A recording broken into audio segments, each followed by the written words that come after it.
Kung may pagkakataong kang isulat ang love story mo, paano mo ito sisimulan?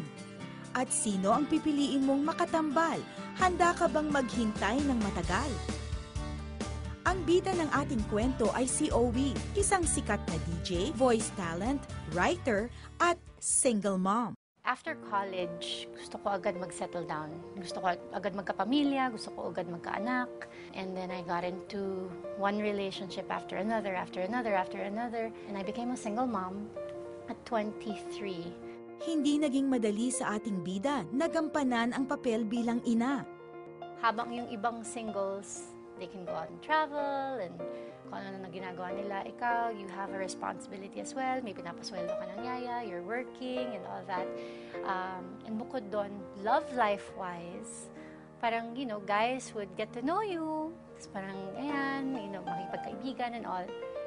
But pag nare-realize na nila yung bigat ng responsibility, makikita mo na ng isa-isang lumalayo, or makikita mo instant turnaround the moment they find out na nanay ka na. Hindi ako masyadong naapektuhan nun kasi ayaw mo, wag, next. Sino nga kaya ang next na yon? Siya na kaya ang the one ng ating bida? Pumasok sa eksena ang isang extra, si Romel. Bandmates ko is karamihan married. Naglalakihan yung mga anak nila. Sabi ko rin sa sarili ko, gusto ko nun in the future. Si ganito may boyfriend na, si ganito engaged na, si ganito may asawa na, si ganito malapit na rin silang ikasal. Ako parang, ako na lang yung walang boyfriend. Sa birthday party ng isang kaibigan, nagsimula ang lahat.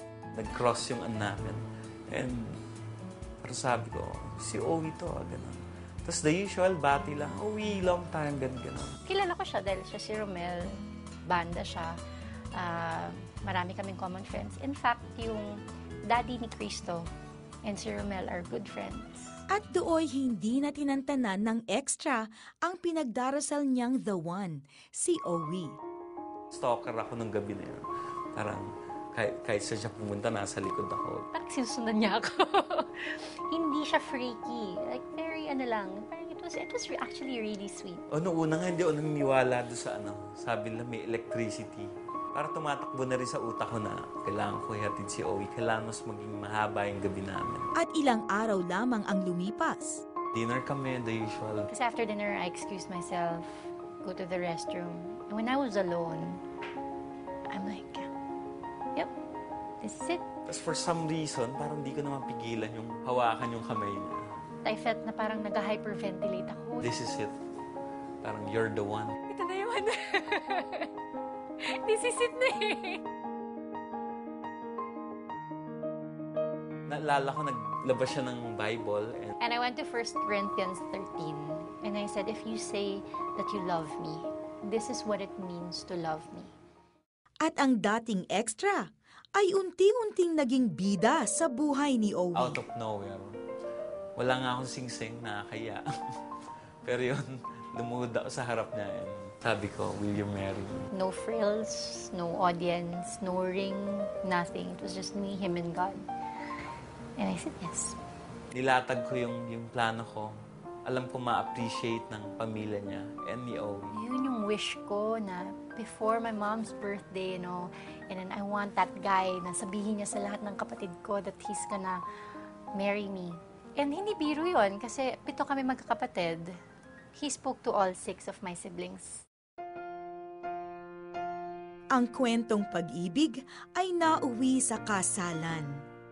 Pasalamat kaagad ako na binigyan ako ng God ng sobrang bait at sobrang ganda at sobrang pagmamahal sa tao, sa pamilya ko, sa akin. When I see him and Cristo, my son, together, like all the time, I wanna cry. So I'd have my 2 boys hug me and kiss me, and I'm like, God, this is exactly it. Siya si Owie. Ito naman si Romel. Hindi nila kailangan ng palasyo, ng karwahe, ni ng isang fairy godmother para sa isang happily ever after na ending. Ang kinailangan lang nilang gawin ay maghintay. Because if you know that you deserve the best, because you're God's princess or if you're God's prince, and you know that God has that perfect plan for you, not an okay plan, not a good plan, but a perfect plan, then you should be willing to wait. nahihirapan ka, nasasaktan ka, naiinip ka na, just cry.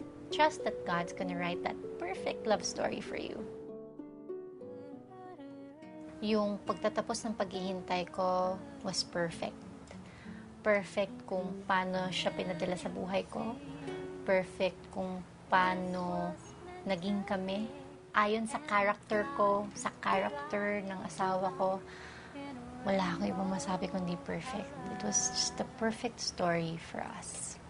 And we'll fly, flying high in a rainbow color sky.